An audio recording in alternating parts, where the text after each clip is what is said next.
ay gatang, kalabasa, mga sari-saring gulay yan mga igans.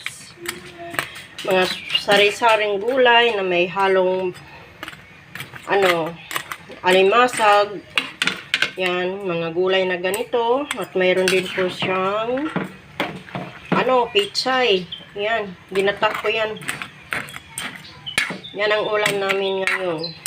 Tanghalian. Nagluto na ako ng maaga para mamitanghali. Hayahay na. Kakain na lang. Gatang gatang kalabasa. May gatang kalabasa. Mix tayo sa mga gulay. Yan. Masarap talaga yung mga ganitong gulay. May pichay. May anong tawag nito sa gulay nito. Hindi ko to nakalimutan ko pangalan nito. Tapos kalabasa. Yan. Masarap ang kalabasa sa gata. Yan. May pichay siya. Tapos may mamalilit na panghalo sa gulay. Yan. Ang mga niluluto ko. Yum, yum, yum.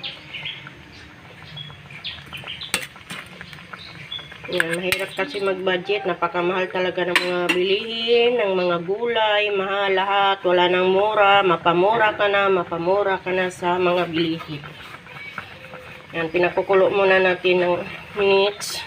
Medyo patuyuan natin para masarap ang gata. Na medyo malapot siya. Na may kunting sabaw din.